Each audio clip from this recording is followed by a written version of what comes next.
Okay, we can begin. Okay, sounds good. Okay, thank you. Welcome to the Eat with the Owner. Thank you. Thank you. Thank you for having me. Today's episode 27. Mm-hmm. Yeah. And how to write your name? Waterboy, like Lil, Lil Waterboi. Oh, little. Yeah. Okay. Yeah. Yeah, I know. I think we should go with. Yeah. Why did you come up with that name? Waterboy. Lil Waterboy. Waterboy is like, I don't know if you played like team sports or growing up, but there's the Waterboy on the team. That's the guy who's on the bench. He grabs water for the other players. It's the underdog, you know, like you don't expect them to succeed, but people love underdog story. They love Cinderella stories. So I'm the underdog. I thought it's like a busboy, like pouring water, like in the exactly. Like Seriously? Waterboy on a team, because like I was the water boy on my team. You know, like I didn't get a lot of playing time. I always had to fight for playing time. You know, so that's my story. Like I'm always an underdog. I'm always competing. That's amazing. Yeah. That's amazing. And you came to our restaurant like recently, right? Yeah. Like, I think I mean I've eaten here before, but the first time I reached out to you was like pretty recently, like maybe like a month or two ago. Yeah. It's great because like for me, like starting this small project like Eat with the Owner, it's kind of video to tell people's story, and your story is really amazing to me. Like we chat before, like a lot of your parents are from where? Like my parents are Vietnamese. Vietnamese, right? Yeah. Like Chinese, Vietnamese, very close, similar culture. Like the education is very important and the career security, right? Yeah, that's why 100%. Yeah, like I have my fair share of stories about like how my parents were very apprehensive about me pursuing a music career.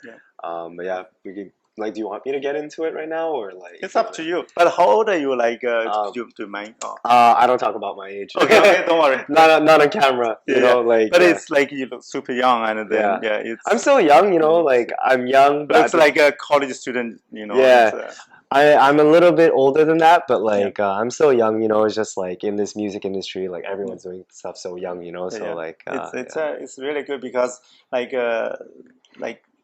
I'm a parent now. I have a 9-year-old daughter. So for me, like all my friends, Chinese friends, like we always like think about like schools, everything, right? Yeah. Like at least you want to be a lawyer. Like the kids grew up lawyer, doctor, or some professor. I grew up in a family very much like that. I used to go to Brebef. Like I was very good. Oh, you went there? I went to Brebef before, yeah. So I went to Brebef and I went to McGill.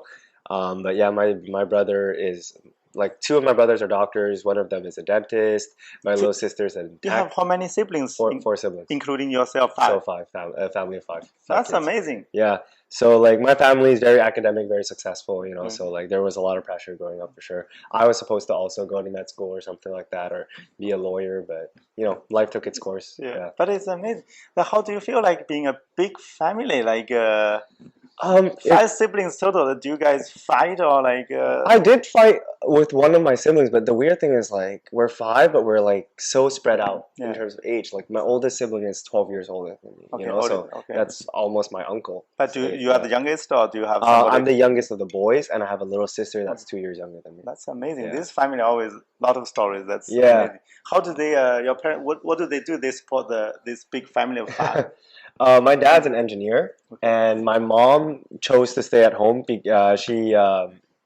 She came over. She had really good grades in Vietnam, but she came over a little bit late. She had to redo studies because like English and French. But your father immigrated here by himself as well, so. Yeah, but younger than my mom did. I think he immigrated. No, actually. But still, we call first generation. They're both first generation for sure. Yeah. That's my story. You're first generation. Yeah, I'm the first generation immigrant. Yeah. So that's my story. So work really hard to make sure the kids grow up like. Yeah, that's definitely my dad. So. Growing up, like he worked his ass off for sure. That's amazing. 5 kids.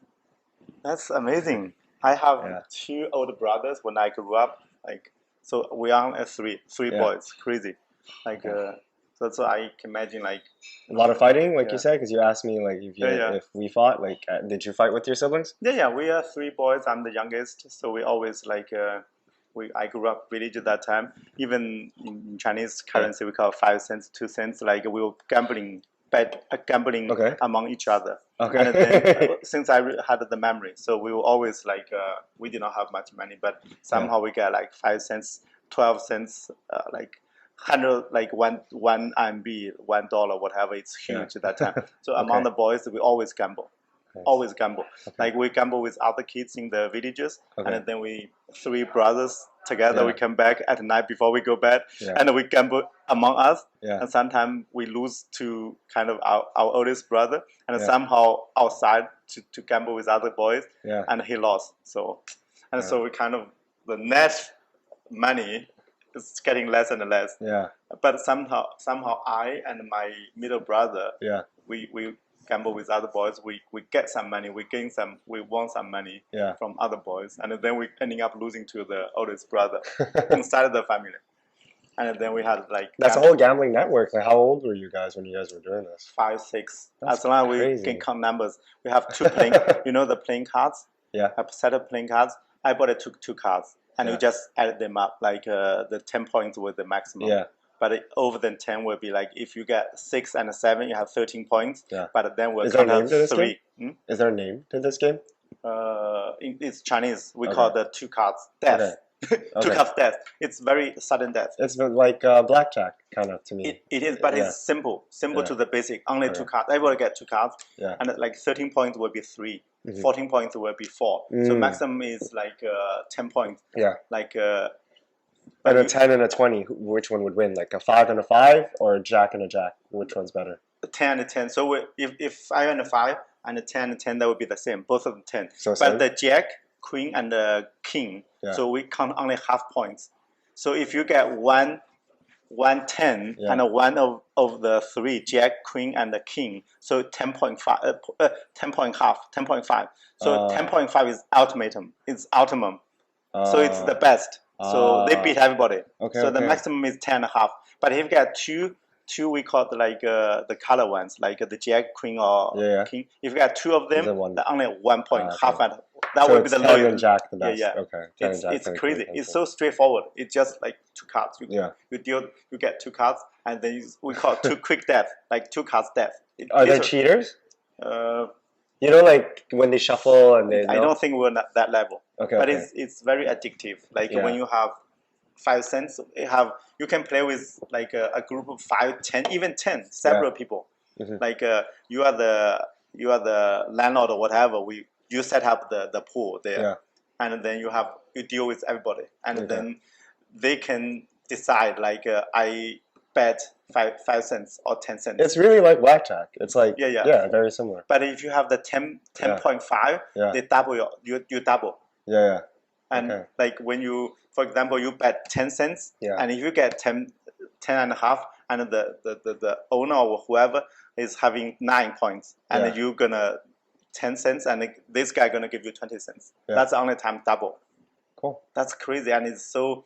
And then Yeah. you get when the last hand you lost 10, and Yeah. next you want to get bet on 20, and then people getting crazy. Yeah. In China, there's casinos, I assume. Like, that's legal, right? Like.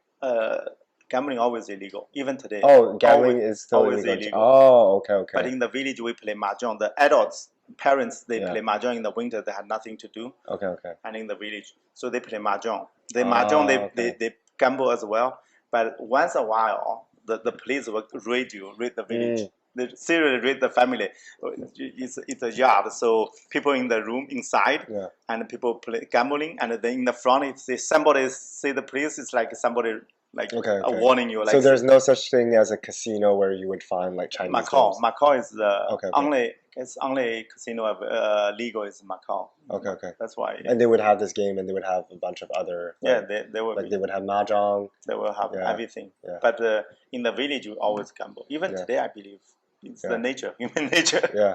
Interesting. Yeah. So and we have physical fights as Yeah. well, arguments like Yeah. within 3 brothers. Yeah.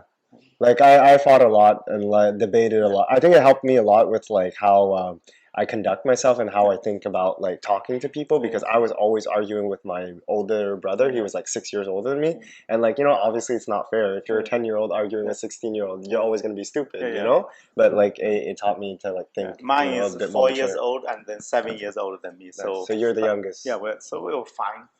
So the 7 and the 4 years old, not big Yeah. deal. So we were kind of lot of, but in that time, like I was born 1979. That time, in the 80s, the parents is very strict. Okay. So my father has a policy. Is kind of his way of dealing with all this nonsense of fighting between kids. So it's whoever started doesn't matter. All three get punished the same way. Yeah.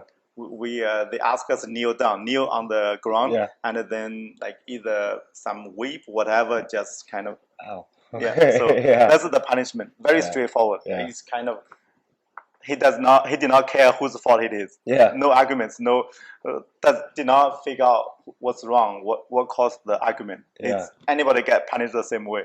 It's kind of very effective. I mean, it encourages teamwork. You know, like everyone has to get along, otherwise everyone gets hurt. It's amazing. So it's I always find it's amazing to have a big family. Like China, we had a one-child policy. So I was born in '79, so that year started the policy. Oh, it was that year. Wow. So people younger than me, most of them they have only one themselves. They are the only child. Okay. So that's crazy. A lot of family, like my friends in the as long as I'm 42, so people in their 30s, most time they are the only child of the family. If you are in the city, living in the city. Vietnam probably did not have these policies. No, I don't think so. People five. But I grew up here, so my upbringing was very different from yours. You know, like my parents came over here, gave birth to me. I'm sure like my parents' upbringing was a little stricter, but raising us, I think they did a good job. They're strict in like school and stuff like that. But like when it came to like, I guess like I don't know, we were exposed to a lot of like they really protected us from a lot of the negative stuff. Like like I know gambling is a big part of Vietnamese culture and drinking too. But for us growing up, like not at all. We never seen gambling. We never really see drinking. But do you have like Montreal? Do we have a big Vietnamese community? Pretty big. Like I would say like I've not as big as like say in California. California, it's huge Vietnamese community, but it's pretty big here. Like if you go to Montreal North, there's a whole Vietnamese community there with like restaurants and a bunch of. Do you have like organizer doing the community organizing thing like Chinatown? Yeah, that's what I was. That's what I've been thinking about a lot. Is that I feel as though although there's a lot of Vietnamese people, the community is not that connected. There's a few events every year, like Chot Tết, which is like Lunar New Year. Lunar New Year at Olympic Stadium is a thing for Vietnamese people. That Lunar New Year, is that something connect to Chinese? It's the same thing. Same day? Yeah, same day. Oh, really? Yeah. So we call it Lunar New Year. Some people call it Chinese New Year, But so we celebrate that. There's like a lot of people who go out to that. But I think that's basically the only big Vietnamese event every year. There's a lot of Vietnamese people, but there's no infrastructure in terms. There are little community organizations, but just nothing. Do you have that the online community like here? Online, like here in Chinese, it's very interesting because we have about, I guess, last time in Montreal, the kind of metropolitan area, at about 80. They said between 80,000 to 100,000. So Chinese population. So we had like 2 or 3 social media platforms. Only here in Montreal. We have that, like I've seen those groups, but it's just like the community is not that active, and it really is disconnected in the sense that like I think one of the challenges for Vietnamese people is like the first generation and the second generation, huge disconnect. Like that's very. It's in Chinese we call it generation gap. Yeah. We are the same. Like I'm 42. Like. Even our parents, like 60, 70 years old, so you just don't have common language because the background you grow up is very different. So the 20 years old and us, maybe, or even 30 years old, like we don't have too much in common. Yeah, and I think that's really tough. Like a lot of, I know a lot of Vietnamese people here, they assimilate with like, the Westerners. A lot of them speak great French, good French. Yeah, very. That's an advantage. Yeah, that is an advantage. Like for sure, there's like advantages to assimilating and developing the skills and like just trying to be with the to blend in. But at the same time, there's pride in like also like finding something for yourself. It's the same thing. It's opposite of Chinese community. Yeah. We rely too much on Chinese language. Yeah. So we have WeChat. So they based on the whole social media company, Chinese social media company here, local.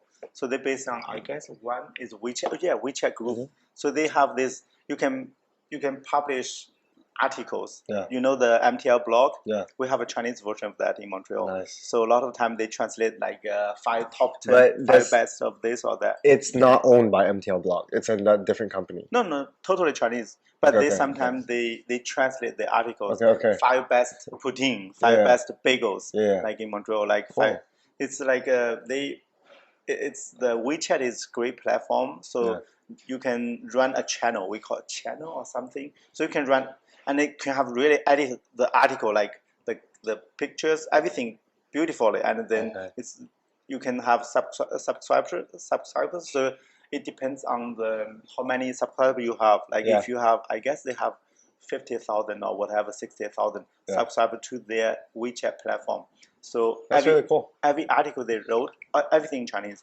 So for example, we have a restaurant. If we want to advertise on the article, probably costs like 1,000. Okay. 1,000 one article. For one article? Yeah. Wow. It's like same kind of stuff like MTL. Yeah, so influence it's huge. Okay. But in Vietnam, you don't have the language. Vietnamese is not a lot of people write that language. Yeah. Well, I mean, a lot of people, if you're first generation, you know how to write Vietnamese for sure. But like that's what I'm saying. Like the youth, they barely speak Vietnamese, and the reading will be almost non-existent. You know, like I write, read, and speak, but a very basic level. You know, like I wish, like growing up, it's just like it's tough because the assimilation is very strong. Growing up, like it was almost like I was ashamed of being Vietnamese, you know, like when I would go to school, like, you know, I would try to blend in with the white kids, you know, and like I played on the basketball team and my race was often like, you know, a topic of jokes, you know, being Asian or whatever.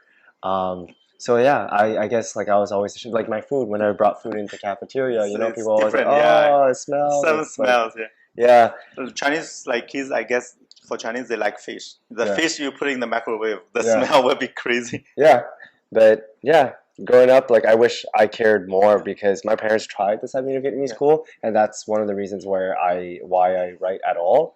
But I was not very good at Vietnamese school. I didn't really dedicate myself, so my mastery of the language is really bad. And now it hurts me a little bit because I make music, and like, you know, a lot of my fans, people are connecting with me from Vietnam, or first generation people over here are connecting with me.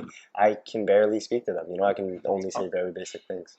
That's interesting. That's really total opposite for a Chinese community here. So because we a lot of folks rely too much on Chinese language, you probably can do anything, business, make money, do everything, like social interaction, everything in Mandarin because it's so dominating. So that give a lot of people, even super young, like students, international students, or people maybe when they came here when they are in 5-10 years old. So they still speak very good Mandarin, and then they talk like write things in Mandarin, like the Chinese social media here.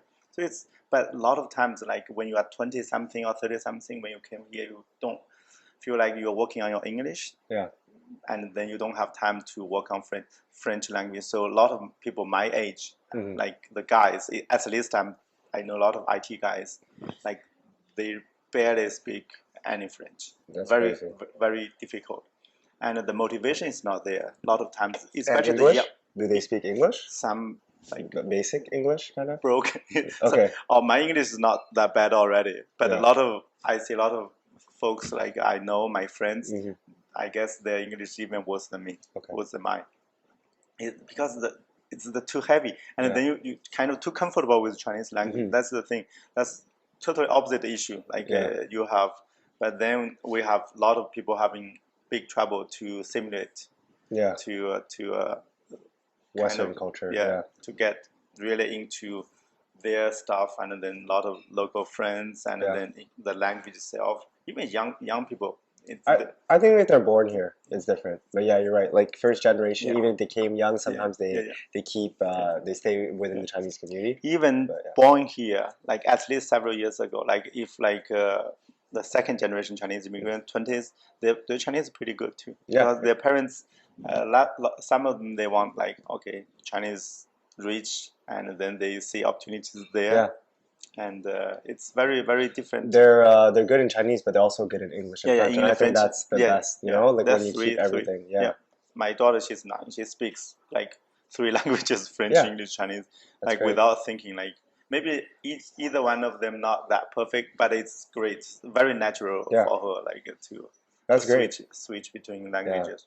Like I'd say like I'm trilingual, but my Vietnamese is the weakest. Yeah. It's very I guess that would be right. the similar situation for Filipino as well. Filipino, I guess, like they kind of speak a lot of French, English, and then their own language is getting less and less. Yeah. I think, I don't know, it's hard to compare, right? But I think Filipinos are still better than Vietnamese. The Filipinos speaking Tagalog are better than the Vietnamese speaking Vietnamese. Okay. And then they have stronger community, I guess. Yeah. Like I think Filipino people, like something that I think is wonderful about their community is that they're very progressive and they're very socially involved, you know, in politics or the community building and whatever. Like Filipino people everywhere around the world have always been about building their communities. It's a very interesting community. They're very, very, and they sing a lot of songs, karaoke as well. I didn't know they sing karaoke. And then I'm surprised. I thought the Vietnamese the kind of community here is very strong as well. They have their own website, like a social media, their own at least like a social, like a Facebook groups or like a lot of people. You know, they connect each other. Yeah, there's a lot of people, but it's fragmented. You know, like it's very like there's first generation, second generation, and then even amongst Vietnamese people, there's very. I'm not gonna simplify it by just saying there's 2 types, but like I see like 2 kinds of Vietnamese people. Some are much more academic, and some are more like into I don't know what kind of like do you want like. It's okay. I can talk about anything. Anything. I mean, there's a lot of Vietnamese people that are in businesses that aren't very like are kind of great. Okay. You know what I'm saying? Yeah. Like, and that community is completely different too. You know, and but you don't have some issue dividing the community like the what's happening inside Vietnam, that kind of political stuff. And see the politics, like Vietnamese people here almost don't care about whatever. That's a good thing actually. Yeah. Because otherwise it's going to be super divided. Yeah. Okay. At the same time, we can order the food. Oh yeah. I'm hungry. So what do you want to eat? Like it's up to you. How about you? I mean, I'm open-minded. I love eating anything. So if you show me something new, it's your choice. It's your choice. It's like the risk-free and all you can eat, and then even like some item you pick, it's not something you like, we can leave it. I'm allergic to dairy and nuts. So we don't have milk. we have only one item with roasted peanuts. That's why I love like Chinese food. Like you know, there's no dairy. I think a lot of Asian food there's rarely dairy. We cannot find milk inside our restaurant. So what kind of like Chinese food is the main cuisine here? Like is it Sichuan or Northern? Okay. Northern and Sichuan. Northern is like a non-spicy, a little bit. You know, it's kind of on the salty side. Okay. So it's kind of not crazy. It's crazy because like that's one of my favorite cuisines. If I were to say like my top 3 favorite cuisines, like Sichuan. Yeah. Like, Sichuan is. I love Sichuan food. Even in China, it's I guess the #1 in China, the whole China. Yeah. Because they're unique. Very, very unique. Yeah, and like it's like the first time I had Sichuan food was like maybe like I don't know, like 10 years ago. Yeah. Like I didn't grow up eating it, but the first time I had it, I was like, this is so different from anything I've ever had, and I thought it was so cool. I think Thai food is also very unique. Yeah, I love Thai food. Vietnamese, they probably say it is pho, right? Yeah. I always say pho, but it's pho.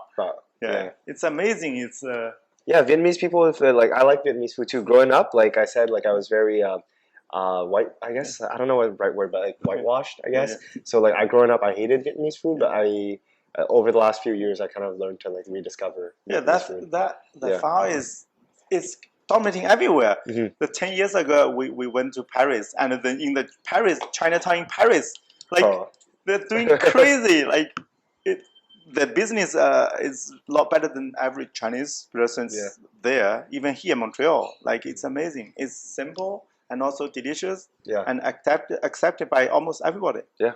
Like they will say the Sichuan food is either too spicy or greasy. You know, it's. I think that's whatever. Like I love the fact that Sichuan food sticks to its roots and doesn't try to cater to a different audience. And I think that's one day people will appreciate it more because of that. You know, it's just narrow because people they just with chicken with bones. A lot of people won't try. Yeah. And a lot of stuff. And the pork, a lot of people don't eat pork. You know, it's very tough, very, very interesting. So the audience is much smaller. You know? Yeah. It's only, But, you know, like, I don't know, with music, it's the same approach. Like, the music I used to drop, I tried to like cater to people. Okay, like okay. when I started making music, like I was producer first, Okay. and when I was a producer, I was working for other people. Like What do you mean producer? producer means I make In the music. instrumentals. Hmm? I make the music, the instrumental, not the vocals. Okay. So I make it for someone The else to mixing, sing. everything. Yeah, So all the knobs, right? All that, but also making the instrumentals. So like the Okay. drums and the like composing. Okay, okay. So I would do that, and other people would hop on the beats. And I feel as though there's a lot of Asian people behind the scenes Okay. doing producing or whatever, but I didn't see a lot of Asian people become artists, you know, themselves. So I took it upon myself. I said, you know what? I'm gonna hop on my own beats. I'm gonna make instrumentals for myself and try to release music. But yeah, when I made that transition from producer to artist, I feel as though my mentality changed in in a bad way, where I tried to please other people. And now slowly the music I'm releasing in the future, I'm coming back to, you know what? It doesn't need to please everybody. Okay. I just need to zone in on something and do something special. Zone in on like, you know, a smaller audience, but do something really special. So that's what I want to do next. But yeah, anyways, Sichuan food, I think the real special stuff is like when you don't You can pick. cater to nobody. Yeah, you can pick anyone. Just risk free. Seriously, you can. If we cannot finish, we cannot finish. How about the lamb hot pot? Lamb hot pot. Yeah, sure. That sounds great. I always love mapo tofu. Okay. That's you can't go wrong with that. And I don't know, maybe you wanna pick something? Like show me something that I don't know that's different or. No, it's what did you? Probably you can take this chance to try something you haven't ordered before. Yeah, exactly. So you can you pick for me something that I haven't tried that you think is worth trying?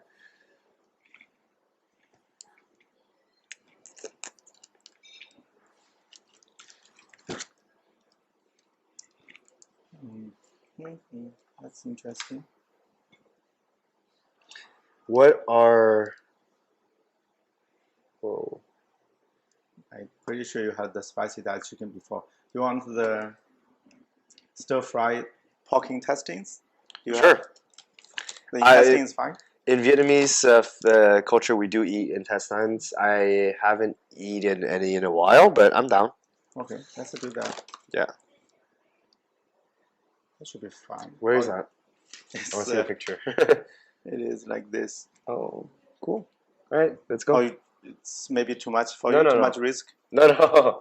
I'm pretty open-minded, so Okay, I'm down to try it. There's rice as well? Yeah. Okay, great. So I will come back really quick.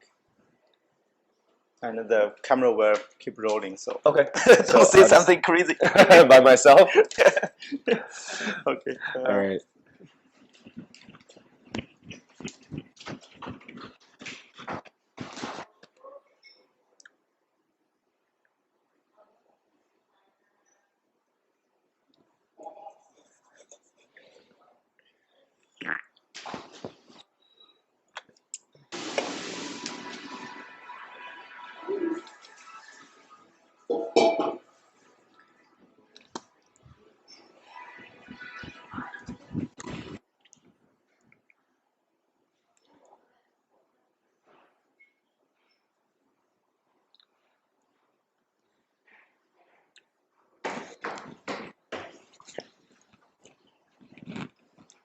So how long have you been in this music business? Formerly, I guess I've made my first. I released my first track maybe like 4 years ago, Okay. but I was producing before that, so maybe like 7 years. Okay, just sorry, I opened a message that I have to answer. Yes, it's one.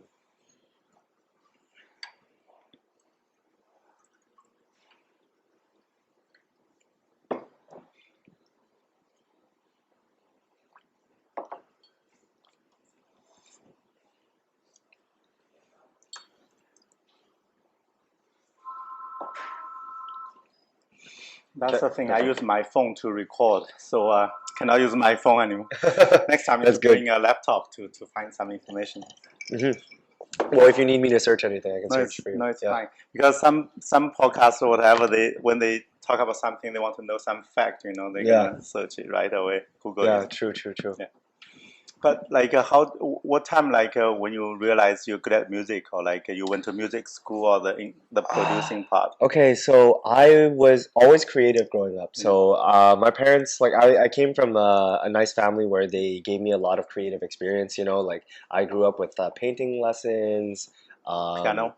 Yeah. I don't know why, but my parents didn't give me piano. They gave me saxophone. Oh. It's weird because my brother had a saxophone, so I guess. And they save the cost. Yeah, exactly. But my two of my siblings play piano. One of them plays guitar, and for some reason, my parents gave me the saxophone. So I learned saxophone. I played sports. So and I also write and stuff. So I did a lot of creative stuff growing up. I didn't really start composing music until later. And actually, when I was playing music, interpreting, piano lessons or whatever, I had saxophone. I wasn't good at it, and I think there's a big difference between making music and playing it. Playing it was very rigid. It was very formal. I'm not I like to think outside the box. I don't like being stuck. And so I didn't know I was gonna do music, but I've always loved art. I love expressing myself, whether it's painting, writing, or whatever. And just one day, I started making beats. I think it was around when I was 18 or something. And my whole life, my parents told me to do creative stuff. I was pretty good at all the stuff I did, but they told me it was only to add to your resume. It was only extra. You can never work in it. And they were very adamant about it. So I think when I started making beats, I was old enough that I was like, you know what? I don't have to listen to my parents anymore. And that's why it took the turn it did. I got really into it because I learned it at a How do you make it? That's the composing. You mean composing, yeah. right?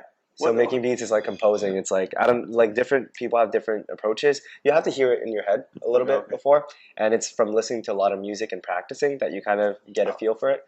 But some people like to start with drums. Some people like to start with melody. I always start with melody. So I try to find the chords and try to find the vibe. But it's actually the music.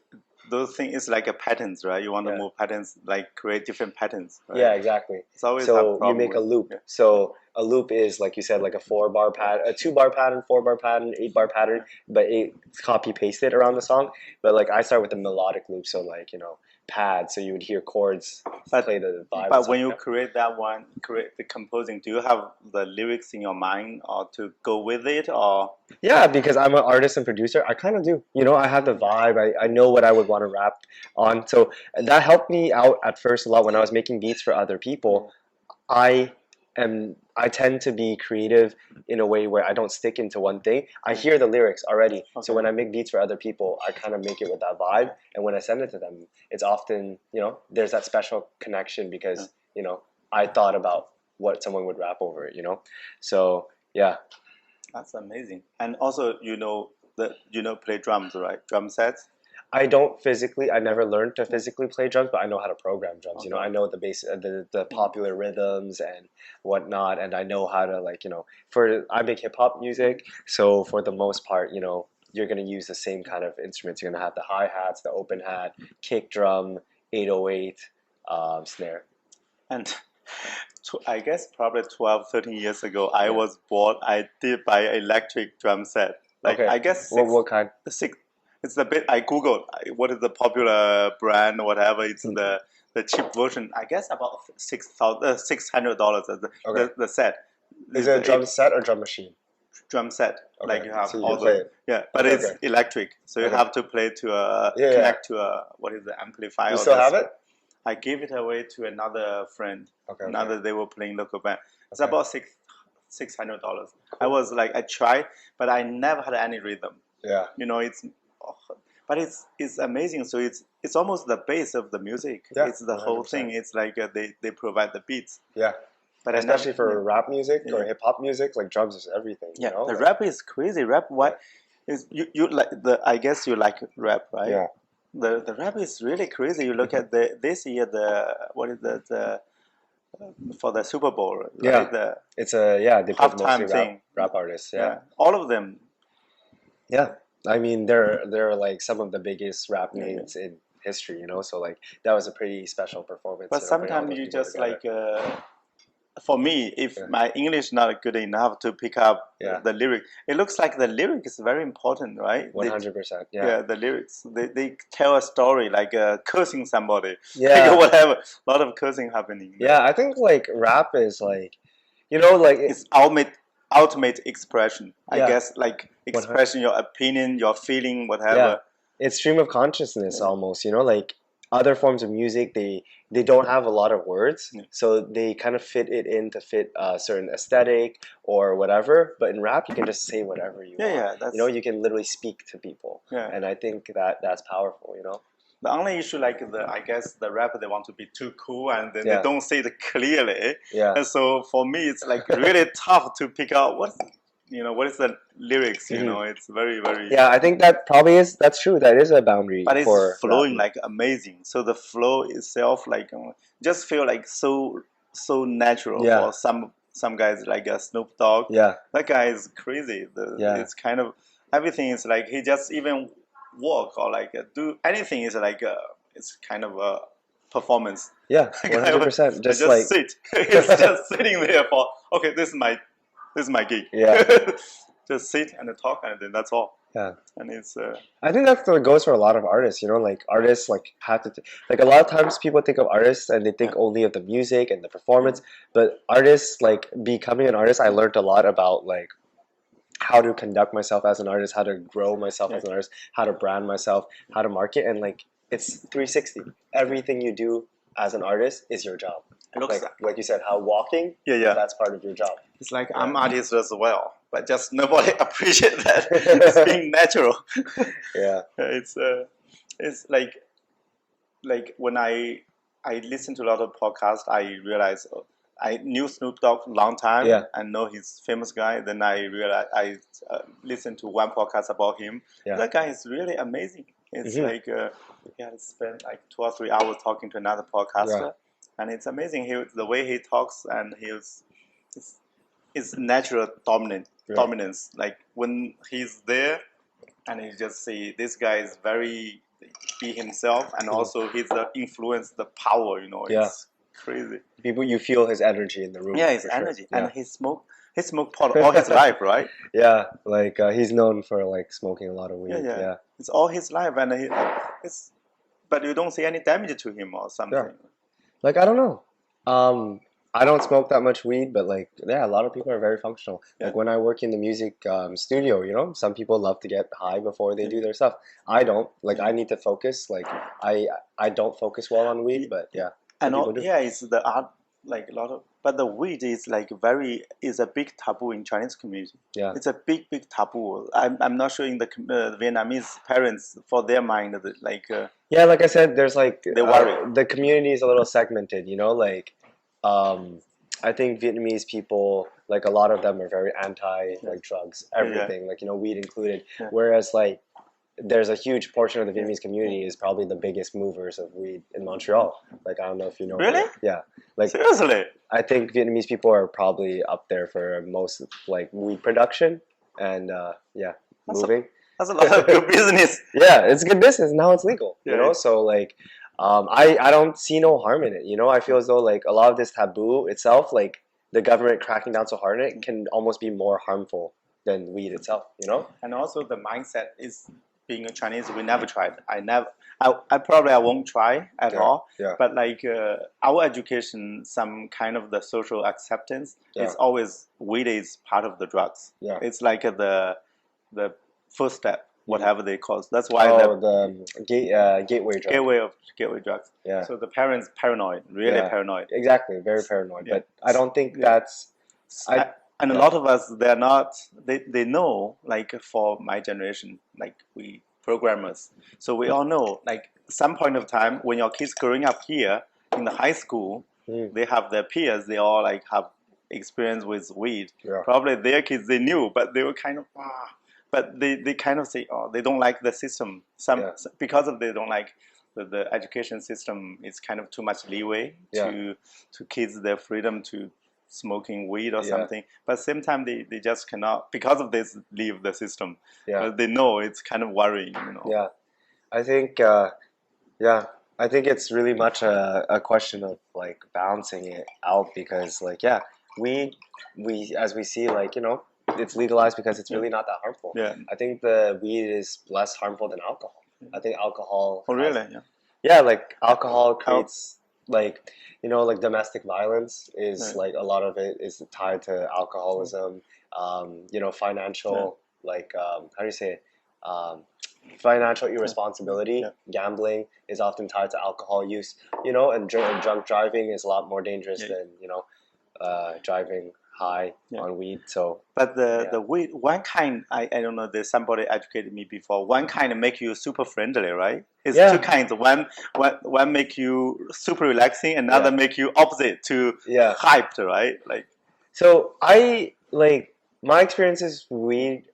It's hard to describe because it's kind of like hard to describe alcohol. It just it does a lot of stuff, But at least the relaxing part is like making people super friendly. So they are opposite to they reduce violence instead of creating problems. They reduce problems. But there's two kinds of like weed. It's like indica and sativa. Sativa is like the head high, so it affects your state of mind a little bit more. Indica, you feel it in your body, so it makes you very chill. Okay, that's the thing. But I can never get like. Understand that words, it's very difficult. Some English words too tough for me, very difficult. But I heard like two different kinds.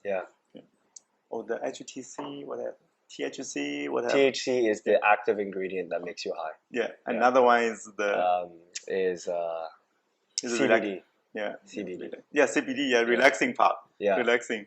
It's so weird, but like I listen to a lot of podcasts because the people. A lot of doing the arts, the podcast, like this kind of free thinking people, right? Artists, they all like this kind of stuff, right? They kind of, they're more accepting. I would say they're more adventurous to try things.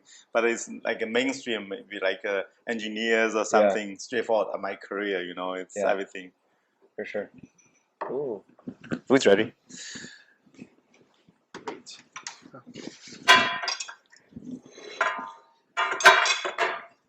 So this is the intestines. Yummy. So I take advantage of this event to eat a lot of food as well. I usually eat very little. I drink a lot of bubble tea. But I just thought about it. Like I was telling you about how one of the writers of Kim's Convenience is in town soon. Do you want me to ask her? Yeah, for sure. Yeah, I'll try to get her to come by. Yeah. I really like people like the artist world. For me, it's like something I really appreciate is like they have the freedom to try things there. I can never kind of jump. Even some to say like you opened this restaurant. I feel so that's a big jump for you, Because I always think I was playing safe because like at the same time I had the full IT job. And my full-time IT job. So financially I have to be to play safe. So for the first 6 years, I had 2 jobs, one full-time IT job. So give me every weekly check, and then the restaurant business. If not losing money, I was happy. But because I work really hard, so I don't mind working hard. I'm coming from a village, so when I was 5'10", I always work heavy lifting. So it's not a big deal for me. So it's playing safe. So as long as it's not losing much. A point that I find interesting is like the balance of work. What is a healthy amount to work? Because I feel so in Asian culture, we work really hard. For me, I can work really. I washed dishes this morning. I came early. I thought we were meeting at 11, so I came super early to wash all the dishes, and then you told me 12. So then, okay, let me cut some vegetables. When you came in, just finished cutting vegetables. Nice. Yeah. It's I see your work ethic. Like, it's very impressive. And it's the same. Like, we are the first generation immigrants, so we have to make a good foundation for our children. So unfortunately, like we have one child policy, we carry it over. So we only have one child. Like we have kind of to save up a little bit for like if she decides to go to McGill College or like some university in United States. That's crazy expensive. So we kind of, but it's a risky business. Personally, I would prefer, it's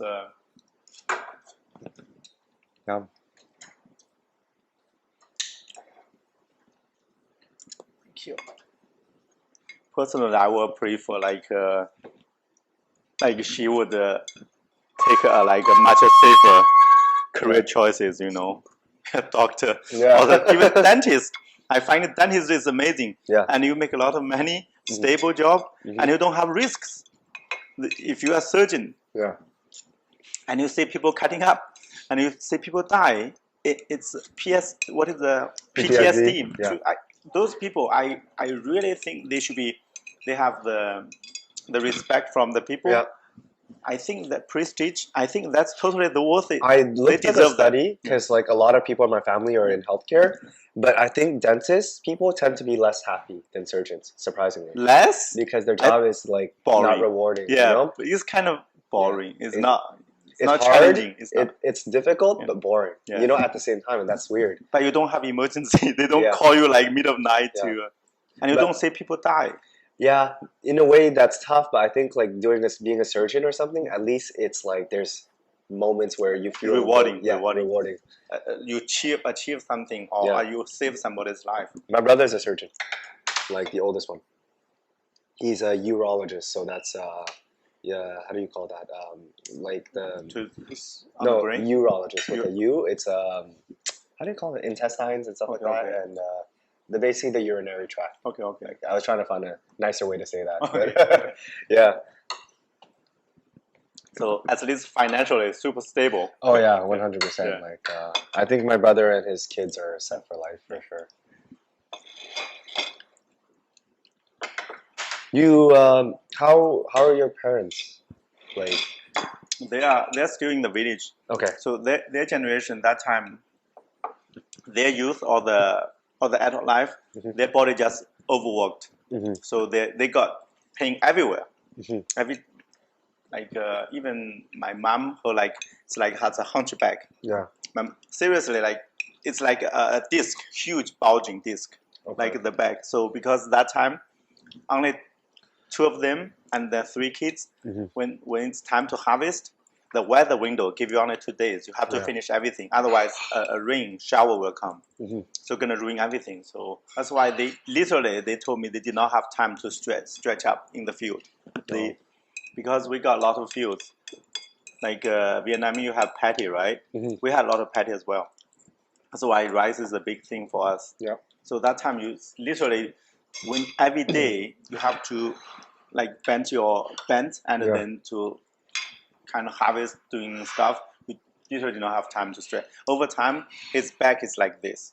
It's like sticking out. Yeah. Like at least I guess she appears probably 10 to 15 centimeters shorter because of that. Whole life. When I had a memory, she was like that already. Really? Yeah, seriously. It's like even when she was young, basically. How old was not too young. When I guess she was already 30 something when she had because that's very young. In China, that's not young.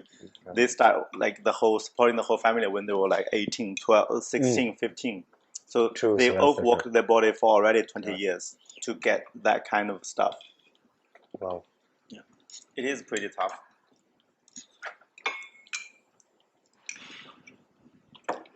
Basically, their condition, they cannot travel anywhere.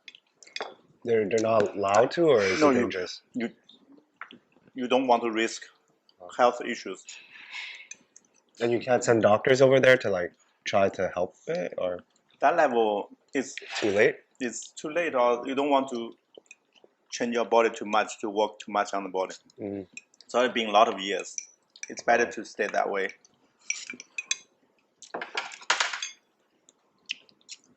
But she's super happy.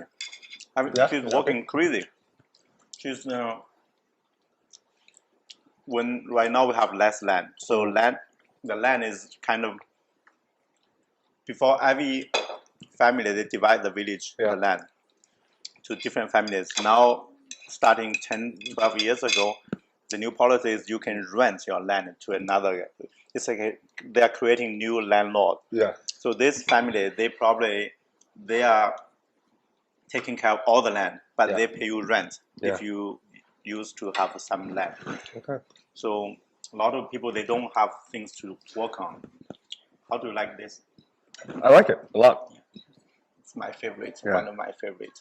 Like I love Sichuan food, like I said. So like whenever there's cumin, peppercorn, love it.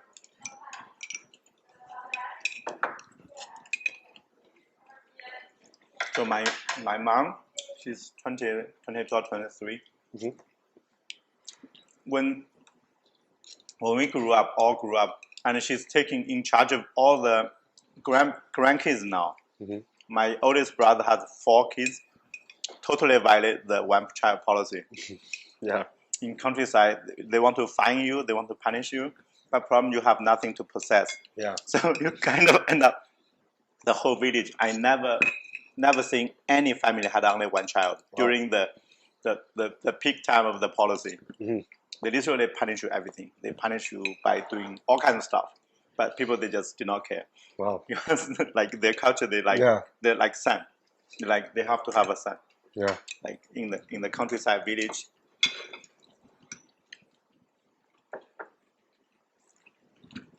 Yeah, the resilience of the Chinese people is very commendable. Yeah.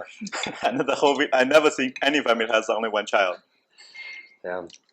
But in the city, you had no choice. Mm-hmm. In the city, that's why the people I met in the city, my same age, little bit younger, they are the single child, the only child. Because like, if you have second child, you lose job, you lose everything. Even you cannot have food on your table. Yeah. But in the countryside, you don't mind, because we have rice, we have wheat, mm-hmm. right? We have wheat, we have rice. That's all. You can just eat your own food. Yeah, exactly.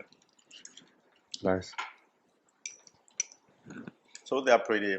My parents, their health condition is not good at all. They never came here. They never visited. That's the thing. They don't have passport. By theory, you can have passport, right? You can apply all those kind of paperwork, and then their condition, I don't think they can do well on the plane. Yeah. They never tried travel on plane. So you go back there and you tell them about stuff here, or yeah, okay. My father is really intellectual actually. Last time 3 years ago, before the pandemic. Is this ready, by the way? Sorry. Yeah, it's always ready. Oh, okay. Let's be careful. You can use 2 of them work together. Okay. Get some. A little bit tricky. Look at here. A little bit stable. Nice.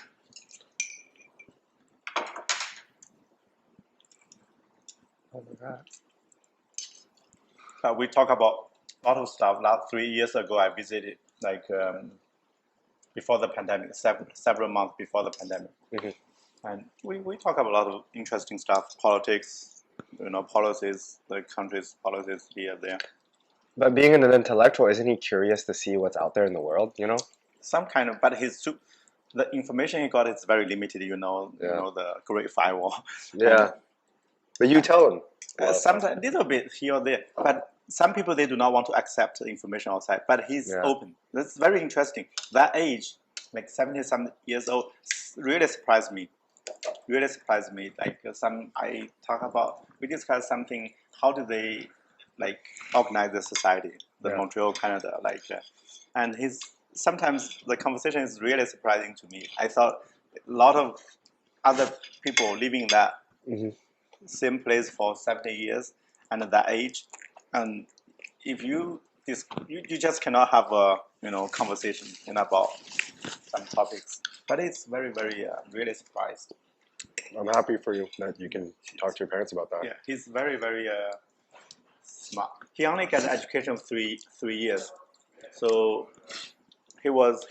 his childhood was very poor. Mm-hmm. So he only went to grade 3 and quit the school and taking care of the whole family when he was 11. Where's the father? Where's his father? Actually, his own father died when he was 3. That's why it's tough.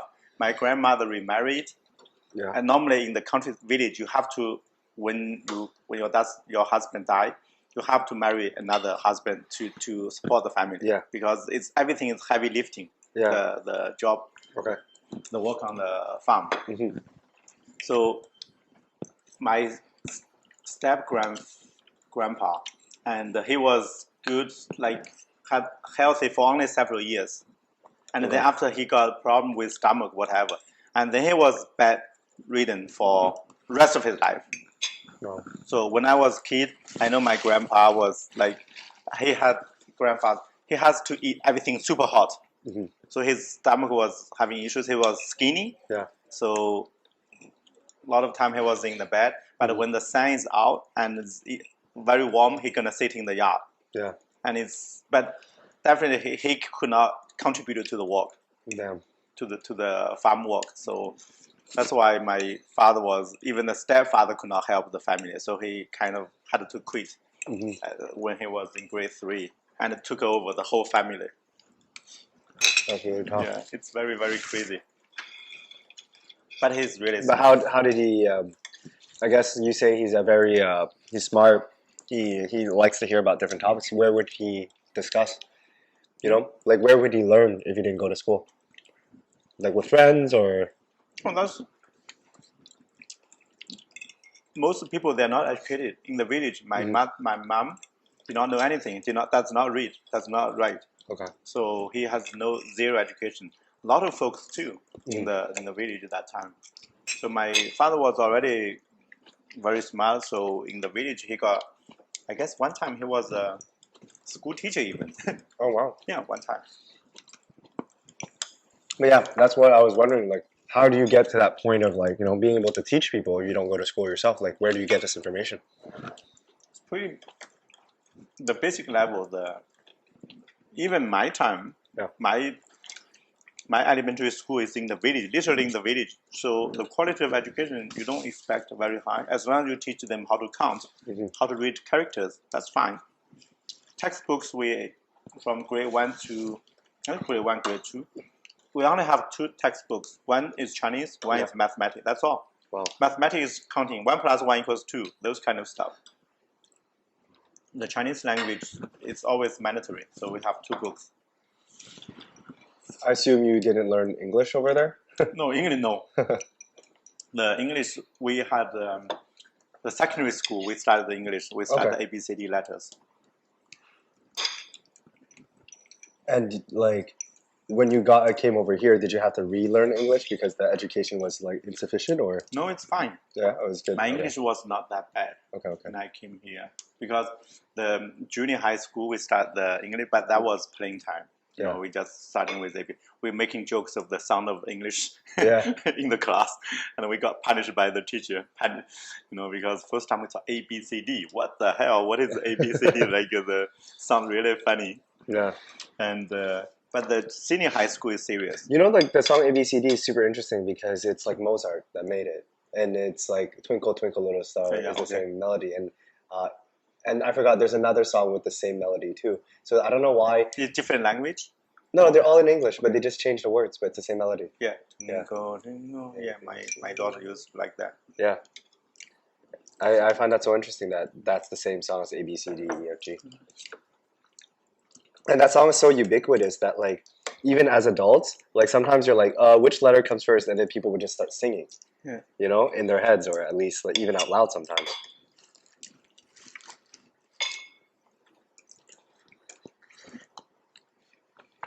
Our senior high school, we have 3 years junior, 3 years senior high school.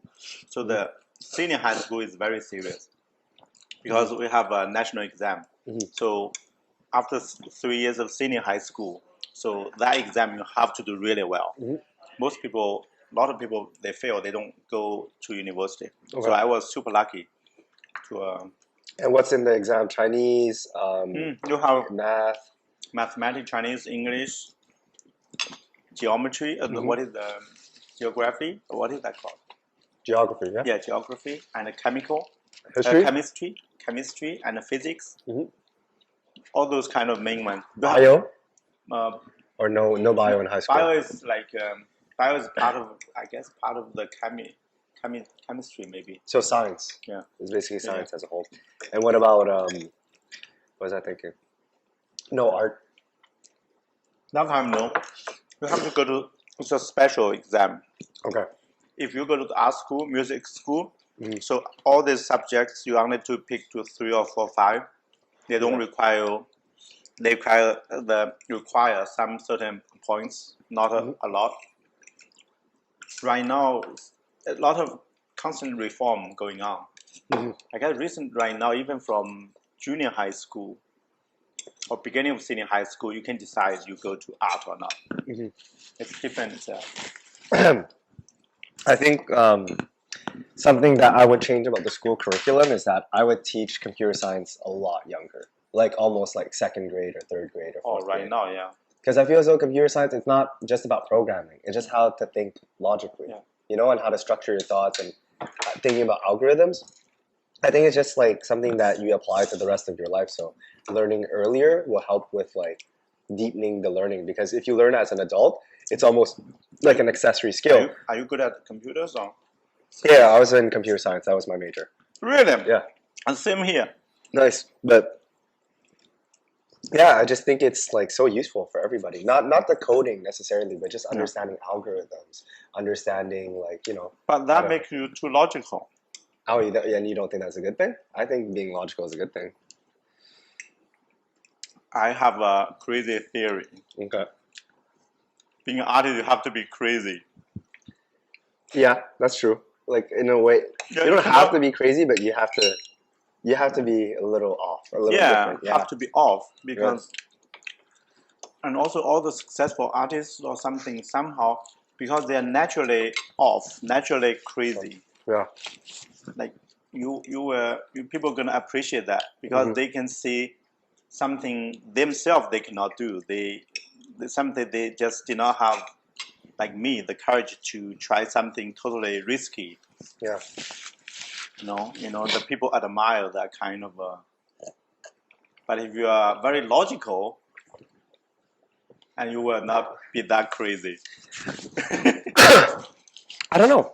I do. That is interesting. That's my perspective. theory. I like that. I think that's interesting. I don't know. I'm thinking to myself, would I say Snoop Dogg is doing Snoop Dogg doing smoke and curse all the time. Yeah. That's being himself. He's not pretending. You cannot pretend for that long, right? Yeah. You can only pretend to be cool for a certain time. Yeah, you can't pretend. Yeah, you cannot pretend all the time. Has to be him. Yeah, Snoop has to be Snoop. Yeah. People are saying, "Oh, this guy is crazy," but it's funny. Yeah. Or it's like his style. Yeah, I'm trying to think. Like, do you have to be? Is crazy opposite to logical? Can you be logical and crazy? I think you can. Like, you know, like. Oh yeah, Dave Chappelle. Dave Chappelle is very logical. You know Thanos in? Did you watch the Marvel movies? Like, you know, like Captain America, whatever. Yeah, you didn't watch any of them? I know them, but okay. Because like Thanos is pretty. Yeah. I like him as a villain because I feel as though he's very logical, but he is the bad guy because he wants to get rid of like half of human population to like kind of. It's funny because like I don't know if this is a weird comparison comparing to China, but I feel as though he's very like it's kind of like Mao. Mao. But yeah, so like he wants to get rid of the population so that better allocation of resources, and that's why he's the villain. Right. But Mao in China is a great figure. It's called. But what do you guys know about Mao? Mao is very, very interesting. We admired him when we were young. In China, a lot of people really admired him. Here we know about him, but not a crazy amount. We know he's like, what led he basically started the Communist Party of China. Right? Yeah. We know that he's a controversial figure, that he had very, very strict policies, that also he is instrumental in the rebirth of China as a world powerhouse, So very controversial, Like, yes, he did something, he was very successful at what he did, but what was the cost of it, Yeah. Like, super successful. Yeah.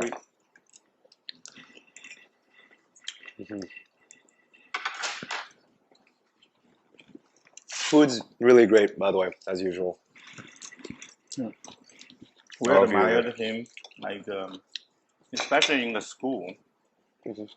When you, at least when Do you mind if I get more rice, actually?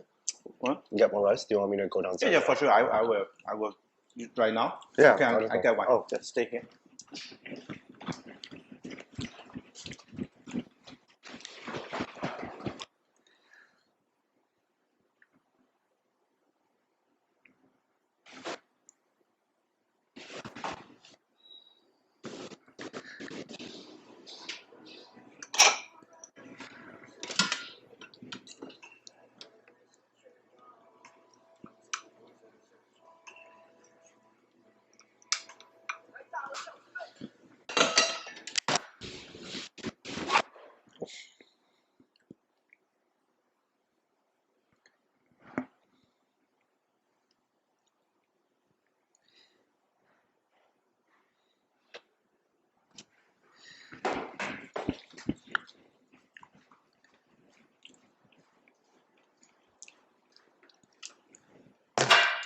Eating more rice is great. yeah. Like Chinese food is definitely hits the spot with rice. In our restaurant, the rice is all you can eat. It's free refill. That's my invention. I mean, it's good. Like that's a good reason to come back here. Well, rice is the place I grew up. Rice is very, very important. Yeah. I used to eat rice without anything in the village because we had no meal. Yeah. Only rice. The white rice. Yeah. I can't relate to that, but it's true that rice does fill you up. If you don't have a lot of food, just eat whatever you have and just add some rice. I ate a lot of rice when I was a kid.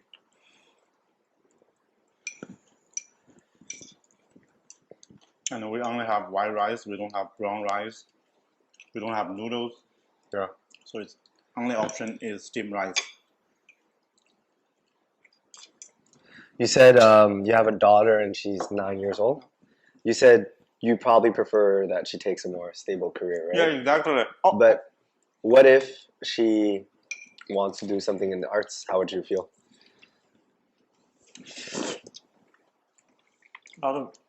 Probably as a hobby, it's great. You can do a lot of crazy stuff, cool stuff. Yeah. You know how to play. She plays piano. Mm-hmm. We got a piano inside our house for her Nice. to practice. When you have a lot of friends, you can show off your skills. Mm-hmm. For me, a lot of times it's show off. Myself, maybe I had nothing to show off, so I want to show off. A lot of stuff. That's why I'm. I want to be natural, to be myself. Mm-hmm. Even I know I'm not good. I'm kind of, but I want to be natural to. But at the same time, really want to. I have nothing to show off. But the problem is, I really want to show off. I don't know any. Is it too late to learn something? I guess it's too late for me. Really, is it really? I don't know. When I never had any toy in my whole life. When I was a kid, I never learned any instrument, music instrument. Never had no chance. And they had we always yell Chinese songs, right? We yell Chinese songs, and in the college, university, only time they reminded me I had no sense of tones. Seriously, I had no sense of tones because education was so poor. Yeah. And you see the do, re, mi, fa, sol, la, si, do, right? Yeah. I knew that we were yelling that as well, but I thought they are the same tone. Yeah. And I thought they're just different sounds, different words. But only when I was in the university, met my wife, the girlfriend, she told me it's different. Yeah. You see that do, re, mi, fa, sol, la, si, different. Yeah. I thought all flat. It's crazy. Yeah. It's like just I never had that chance. Yeah. It's for me. People like when we had a karaoke thing one time. I just went there. I'm not a big fan of karaoke, but we went young people when I was young, little bit younger. So we have friends karaoke. That's my worst fear. I fear that a lot. Having to sing. Yeah, I have. It's usually the time I say no. All the time I say no. It's amazing. It's really. I really worry. Really, that's fearful for me. Yeah. I cannot go to karaoke. It shows like I know nothing, and it's easy song. When I sing it, when other people sing, you see it's so different. Yeah. It's crazy. So when my daughter like she learns piano, everything, that's amazing. Mm-hmm. If one day she can show up for me, I'm happy. All these people playing what is that? Guitar. Mm-hmm. That's why only thing I think guitar is very popular because you can show off easily. Yeah. You just sit there, you playing guitar, and more water. Yeah, you can play the whole song, everything, attract people, show Yeah. off. But if you know playing piano, you cannot carry that whole piano, heavy piano, to show off. That's why the guitar was huge one time. When I was in university, some other classmates, one of them, they knew how to play guitar. They thought they was cool, coolest of the group. Because they knew how to play guitar. Yeah, exactly. And it's easy to carry, and you just carry a guitar to go anywhere. But if you know playing piano, you cannot carry the piano with you. Mm-hmm. And when the chance shows itself, we have a place has a piano. Somebody want to play, then that's your only chance to show off. Yeah. But guitar is amazing. Then you can carry it everywhere. Mm-hmm. But because of other cool instruments now, guitar is not that cool anymore, right? Mm-hmm. Used to be very cool, the country music, everything. The campus folks, right. the folk song in the campus, but not. So people at campus would play country music? I think a lot of time, yeah. Like in China? In China. People were playing American country music? Some of them. Like, we had 28 classmates in the classroom, 28 students in the university. We call it computer science, right? Yeah. And then most of them from city. I'm the only one from the countryside. Okay. So they dress up really well. The one girl, she's from a big city. Mm-hmm. Like when 1998, when the Titanic was playing in the campus, and then the live How Will Go On, that thing, the song Celine Dion, and this woman, this student, she sang the whole song in English. Yeah. That shocked everybody. Yeah. She was like the queen of the whole class. It's amazing. She did that. And she had, how do you remember? My English is even not that good. Yeah. How do you remember whole song in English? And it was almost very close to the movie. But that's, I think that's the magic of music. Like sometimes, sorry, the food. But yeah, sometimes when people would connect with the song so much that they can even sing songs out of their language. Korea K-pop music is huge here. Like, a lot of people who and also are English Koreans. is a big thing, and they're good at English. Yeah. Even in the university, some classmates, they're really good at English. Yeah. They are from city. They know that time they knew the importance of English, but I did not know. So growing up, for you, English you didn't really think that outside in the world people were speaking that. You just didn't think about it, or? No. I know it was kind of important, but that time, because I'm super poor, and the second year of the university, I get the first year, they need to buy extra English book as a material teaching the class. Yeah. So I was against that. I did not have money to buy that book, extra book. All other books are paid already at the beginning, the tuition, part of the tuition. Yeah. But the English teacher at that time, they said, okay, we kind of use another set of books. Yeah. There are 2 books, and they cost like 40 RMB at that time, or 50. I did not have that money that time. So I did not buy the book. Mm-hmm. So I did not go to the class. So I failed one time, like naturally. Yeah. And also I was super young, 20. So I thought the 21st century is Chinese century. Why don't you guys learn Chinese? So I'm Chinese pretty good. So I don't have to learn English. So that time was kind of really patriotism. So I say Chinese will be dominating the world. Yeah. Everybody the United States, the president gonna speak Chinese. Yeah. Seriously, that time. Maybe. But not yet. Not yet. We'll but see. that time was, you were young. I was 20. Yeah. And mainly because, and also the senior high school, my 3 years, senior high school, my English was okay. Yeah. But we had no listening and speaking test. Okay. So we did not talk, we did not speak English, but we can read, write, and the comprehension was fine. Yeah. But then the university, they introduced the listening and speaking, and a part of the exam. That was a big thing. And then the teacher in the class gonna ask English class will ask somebody to recite some paragraph. Yeah. I was really could not and ashamed of myself. Yeah. So then that's gave me another reason to escape those English Yeah. classes. So that's really tough for me. And Okay. listening part was crazy. Yeah. So that time, 1999, Yeah. 1998 or 2000, the year, that time is the cassette tapes. Mm-hmm. So the listening, to practice the listening English, you have to go to a library to use the cassette tapes to listen. So big trouble for me. Why? Because you could not pick up anything like the now French to me. Mm-hmm. Even worse, the French to me, like whatever in the tape, you just could not pick up anything. You cannot figure out anything from that. Just because the quality was bad, or not quality, because just my English was too yeah. bad. It's So- like my French now. Yeah. Like I relive the whole thing. Yeah. Like when I'm listening to the Radio Canada, like almost every day I now. don't know if you ever heard this, but a lot of people, like, if you want to get better at how do you say it, speaking and listening, like, why don't you just watch movies or something? Like, Yeah. did you guys do that back then? Or? That time, no okay. YouTube, no nothing. So that time was not So possible. but you guys had Titanic. That's the movie in the theater.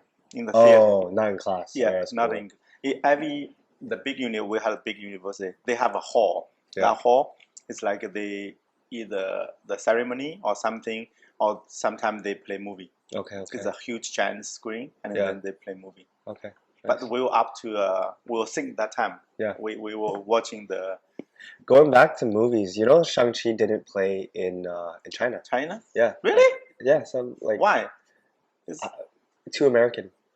I think it's pretty pro-China. I know, that's kind of weird because it does like Chinese there's a culture. lot of Chinese people involved in the movie, like from China. What is Like the the Malaysia the lady, the actress? I forgot her name. It's the Yang Zichong, Yang Yuan. Yeah. Michelle. Yeah, Michelle Yun. Yeah. She's famous. She's And then there's the lead male actor. Another the lead, the dad. What's his name? oh, The dad. He's famous. for playing Marco Polo. What is that? Benedict Wong. Is that Benedict Wong? No. The fat guy. No, not him. Sorry. Oh, Tony Leung. Yes. Liang Taowei, huge. Yeah. Huge. Yeah.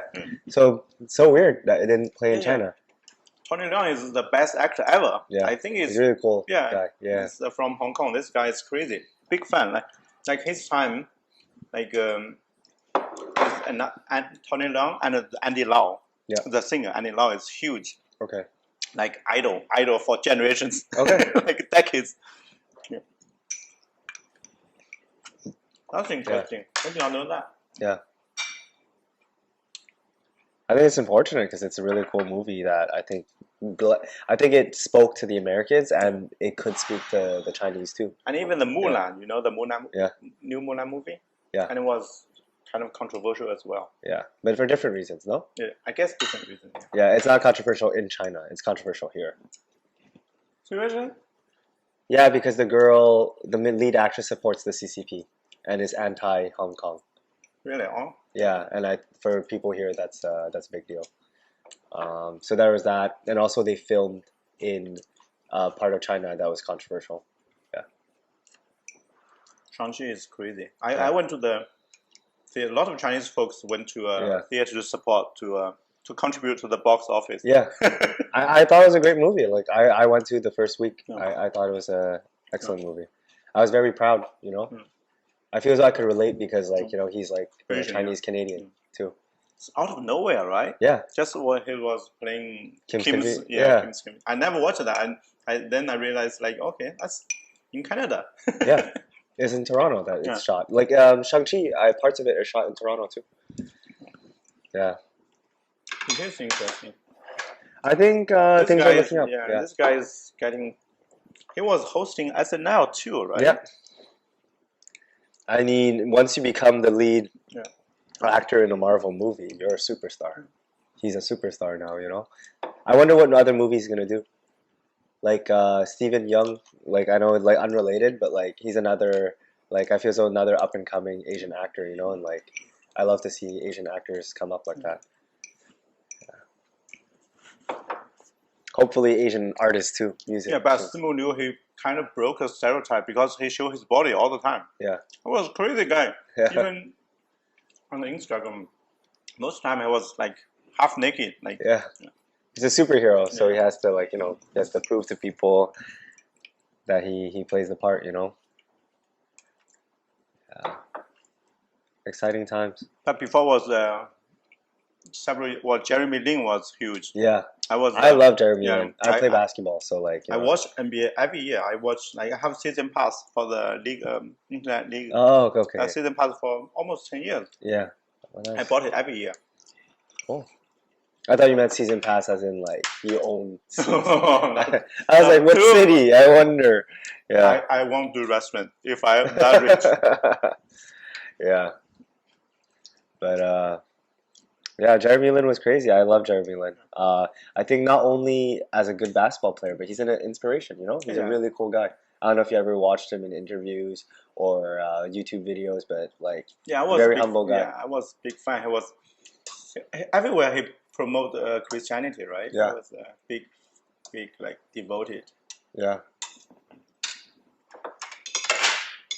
But he was mistreated by New York Knicks. I guess the boss of the Dylan, whatever the Dolan. The guy, the boss, the owner of the New York Knicks, he made big mistake because it's no brainer. I guess it's that time Carmelo Anthony was Superstar. The problem. Yeah. I guess they should keep Jeremy Lin instead of Carmelo Anthony because Carmelo Anthony is a great player, but he's not team player. So everywhere he goes, the whole team sucks. Mm-hmm. It's like Westbrook, Russell Westbrook. Mm-hmm. He's not team player. He's great. It's athletic. It's almost one of the best. I see what you're saying. Yeah, I don't know. I watch a lot of NBA basketball. You see right away this guy is talented, but he's not a great player. Yeah, it's not team player. If you don't play well with your team gonna losing for sure. It's really hard to tell. There's too many parameters, But that's why, I definitely think race played a part in Jeremy Lin not getting attention he deserves. But like, also, I don't know. I wonder. Like he had moments to shine, but he never had that consistency. He had the New York stint where he Linsanity, but then in the Hornets, he was sixth man of the year almost. He was almost sixth man of the year. But I guess if he have stayed in New York Knicks, and he will be great because being a point guard, you have the power to do the decisions. Yeah. Because if you take the decision, the power of the playmaking, the decision on the field. Yeah. On the court, and you limit his ability. So in the 7 great games, he was actually as a general on the floor. So you have to give him the freedom. And like when you make those kind of tough choices, like either passing or try to shoot, and you make mistakes. But when you give them the great power, so even they make mistakes this several times, they make up next time with great decisions.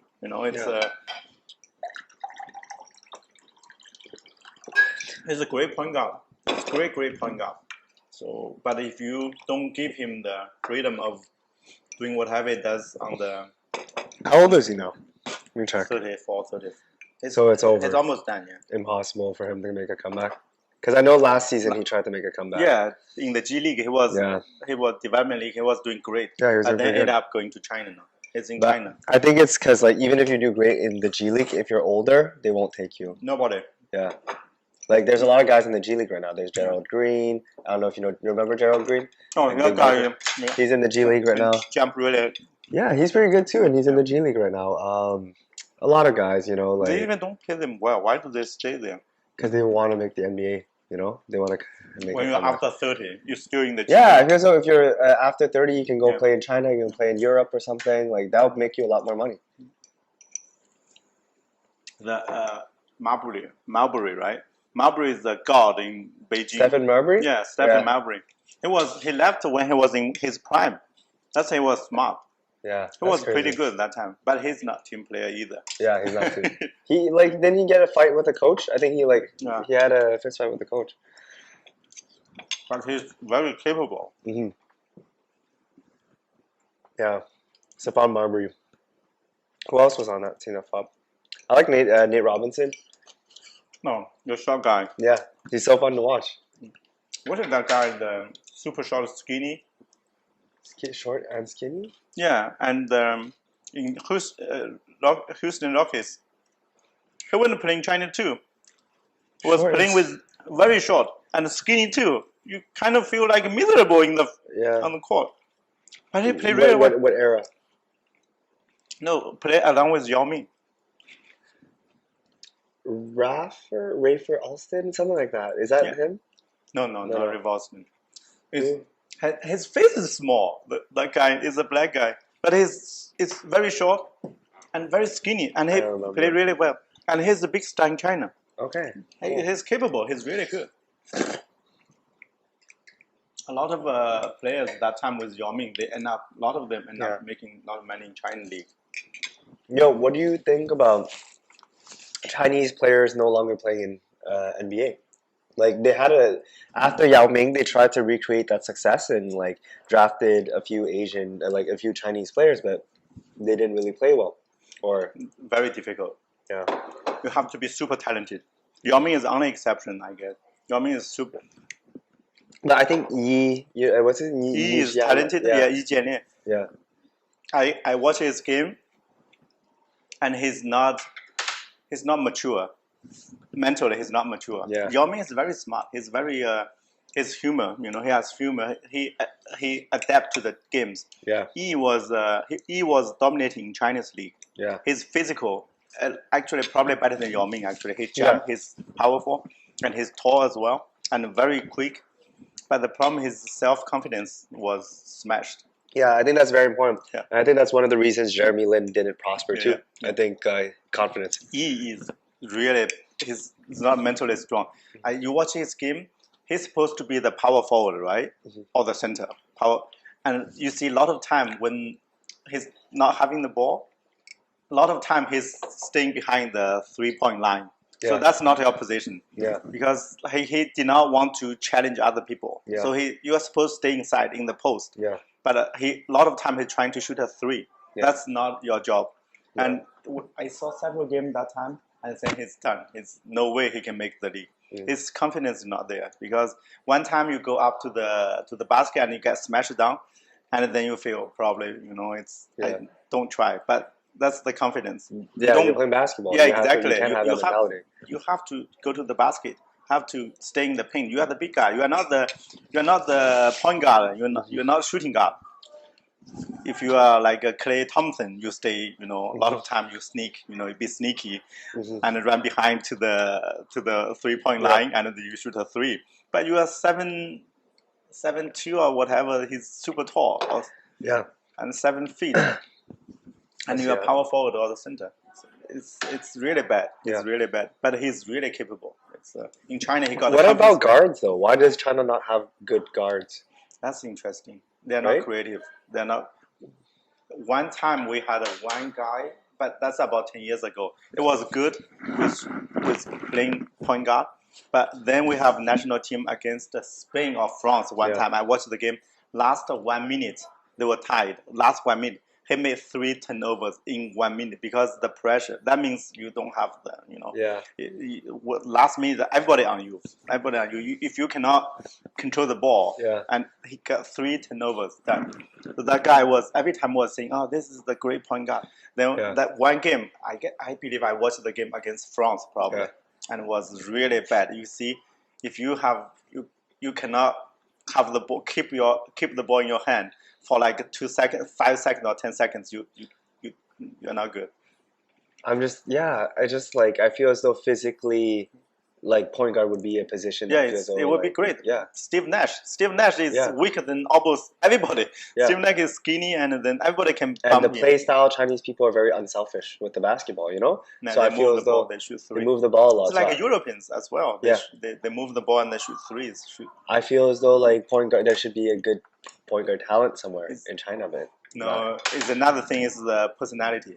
What about point guard? Has to be really tough mentally as well. You have to make the decisions, and you have to be super confident. You are willing to make a lot of mistakes. You are willing to everybody point at you. That's the team sports. Sometimes it's individualism gonna prevail. What do you think about maybe basketball education? Maybe also as a thing, because basketball, point guard is all about like basketball IQ, right? Do you think in China the basketball education is good enough to like I think prosper? it should be fine. Yeah. It should be. It's just like the individual. Yeah. They don't have too much individualism. Okay. You don't have Kobe Bryant. Yeah. You don't have Kobe like I do 10 times wrong, but I keep doing the 11th time. Yeah. You know, that mentality. We're not good at that. Okay. You know, we think about we make one mistake, we're gonna think, oh, it's my fault or not? Yeah. Is this bad to the team or not? Next time you think twice. You know, it's not like whatever. I'm just doing it my way. Is in the basketball. You see you have to be super. Sometimes even to the point of being stupid. Yeah. You know? Like Westbrook. Yeah. You have to be. You know. You balance out. Sometimes you are stupid and Westbrook. But then sometimes you keep going and then you score crazy, you have a lot of fans as well. Yeah. But as a team, like you cannot win too much. But at the same time, we don't produce that kind of personalities. Yeah. Even myself, I'm really playing safe a lot of times. Yeah. I cannot do crazy things, Okay. Interesting. We think too much. Yeah. 100%. I think, as an Asian person too, like I think, we think too much. We will say if you are crazy, how about other people are gonna think about you or your family, whatever, It's kind of, that guy is being stupid. That's your son. It's kind of, it's a mentality. You have too much burden. Yeah. That's why I say, sometimes you have to be really crazy to achieve. Yeah. That's what I think too much, and also I'm playing safe. Every aspect of my life. Yeah. So I can never achieve success in my whole life. I'm pretty sure I cannot be very successful because I'm not willing to lose anything. Yeah. So it's kind of it's fair. I'm not risking anything for something, so I will not achieve a lot of things in my life. I accept that because I feel like I don't have too much to like. I worry too much. Yeah. It's But I think coming from where you were and like just being here and starting this and going to school and like working another job, you already are successful, no? Like you've done a lot. Like for raising family. But the second generation, like you, like you have the freedom. You have to try. Yeah. Like you can afford to lose. Yeah, I can afford to fail. To lose. Yeah. It's the thing. Maybe my daughter is the same, like next generation sometimes. But that's why being a parent, they always want to, even you lose, you don't have, I have some saving. One day suddenly tell you, don't worry, oh, you don't have money. Okay, I have another house for you, right? I have another bank account for you. It's being a parent, sometimes you're being too much protective, too protective. But for me, it's like, I don't know, I'm 42, have to be, to be careful with financial aspect. Yeah, true. That's important. Like you have to think about your daughter first, right? Yeah. But after she's 18, probably I will be more crazy. Yeah, that'd be sick. We'll see. We'll see what you do when that happens. 9 years. I'm 50. Yeah. You're still young. You can still do a lot of stuff at 50. When the guy who made KFC, Colonel Sanders. Oh yeah. He was old when KFC came off the ground. Our logo is copying that idea. Yeah, what do you mean? Our logo. The logo is like the you see. Okay, I see. It's like KFC. Cute. Want you more on that? I'm full. Like whatever's left. Like if you want, like I'll take it home. I'll probably eat it for lunch tomorrow or something. But okay. It was great. It's just I'm full. A little bit more. More for you.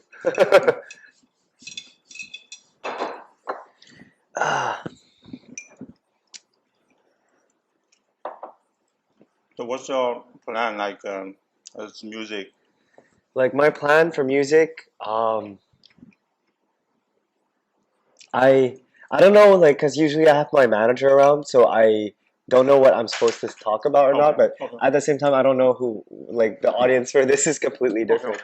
But I have really big plans, like I'm always someone really ambitious, and like you said, like all artists have to be crazy. I'm a little crazy, That's great. Like I came from a family, everyone does science, doctors, whatever, and I just dropped out of school and said, like, I want to do art. I don't care. Like, I don't care what anyone says. I'm gonna just do it. But yeah, when it comes to like my music, like I'm working on a project. Like is my debut, so I have singles. So singles is like one song by itself. Okay. But my debut project, which is an EP, it's 7 songs. I've worked on. I'm almost done. I've already almost done the sequel to it also. So like usually when people drop music, it's finished way before. So this is music I'm talking about in 2023. Okay. You know, like I'm almost done. Yeah. But it's a lot bigger and more ambitious than music I've done before. Like, you know, a lot of times, like I said, when I started making, releasing music as an artist, I tried to think about what people would like. Now I realize not important. Like, doesn't matter what people like. Matters I make something that I value. Yeah. And I listen to a lot of music. I don't just listen to hip hop.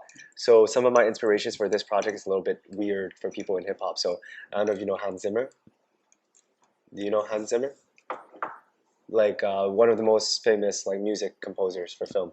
So Inception. Yeah. Inception, I know that. All Christopher Nolan movies, basically. Inception is a great movie. I could not understand it at the beginning. But yeah, the music for that movie, like he's a big influence for me, the guy who composes that. So like my project that I'm working on is like rap music, but movie like, you know? So it's definitely really interesting, and we have a huge rollout plan for it. You know, like everything's in the cards for me. Like I said, I'm a little crazy. I'm very creative. Like one day I want to do a movie. Like I want to get into the position to meet enough important people that they let me do a movie. Okay, that's amazing. Like I don't want to limit myself. I just want to do creative stuff. One of my hugest inspirations, you know, talking about crazy people, Kanye West. Yeah. Kanye West, absolutely bonkers. This guy's crazy, but crazy talented, crazy visionary. Yeah, that's crazy. And he even have, what is that, like a USB player, right? Yeah. You have to buy that concept is crazy. How you buy the album and you have to buy the hardware to listen to? Yeah. Like only person to be crazy enough to do that, you know. But hey, I think this is backwards, right? You think it's gonna be backward, everything gonna be, you know, digitalized, everything, and then you introduce a hardware to listen to your stuff. Yeah, that's crazy. But yeah, there's like I feel so like I kind of get his way of seeing things. He's very much into the classic. He's into classical art, you know, and that reflects itself in the way he does things. Like, what I mean by him being crazy is that he revolutionized music, right? But then he revolutionized fashion. Like, you know, his Yeezy brand is what makes him a billionaire, you know? And for an artist to do that, absolutely insane. And when you look at his sets, when he performs live, like, he doesn't go to other set designers. He got an architect to quit his job to make sets. You know, like, he is that kind of person. He just But at the beginning, to be honest, I thought he's not only crazy, probably he's a little bit dumb. You know, just at the beginning, at the stereotype. Yeah. I was a little bit, is this doing crazy stuff, or a little bit like dumb side or something. He even running for president of the United States, right? Yeah. Just, you know, it's crazy. You know, it's not. Then you will see what the stuff he's done. He's to a point. I think he's pretending to be a little bit crazy or dumb. Yeah. It's like, you guys, like, he's another level to see, like, another level. Yeah, not just let people think, oh, I'm a little bit crazy or like not too smart or whatever doing this. Looks like bad decisions. Then he kind of up the game every time. It's like Donald Trump. I don't think he can be that stupid to achieve everything he's achieved. Like he probably knows what he's doing. You know? Probably. Yeah. It's crazy. Like that's like, I thought that, like, my logical thinking would think this guy gonna fail a long time ago. but he keep growing. He keeps succeeding, and that's absolutely insane. You know, Elon Musk, the same, kind of dumb, kind of weird, kind of off. Yeah, that's good. But yeah, like, you know, weird. Life is, you know, these larger than life personalities really make you question, like, what is life really about? What are the skill sets that make you good at things? I grew up being taught logic makes you good at things, but not necessarily. You have to be crazy. You have to be crazy too. Yeah. How about your like studio, your like the company? Yeah. That one, like you helping other artists, right? Yeah. So what's your question? No, that what's like what the company, the goal, or like it's really to help artists who, like, you know, like, I see one thing I see for sure in the music industry. It's like an agent, right? Yeah, it's like, you know, labels. Yeah, label.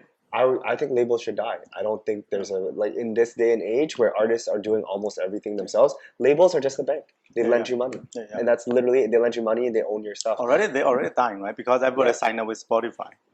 Oh, no, but labels own, you can own an artist Yeah. and distribute it to Spotify for them. So you take a cut and about it's Or they like, sign, they kind of buy out you, right? yeah, They yeah, have exactly. a- So even your Spotify stuff, they make money off of it, and Oh, like oh. it's complicated. The music industry is intentionally complicated because I think the people who made it wanted it to be impossible to understand by the average artist. You know, they want to make it so complicated that artists don't know what they're getting themselves into when they sign contracts.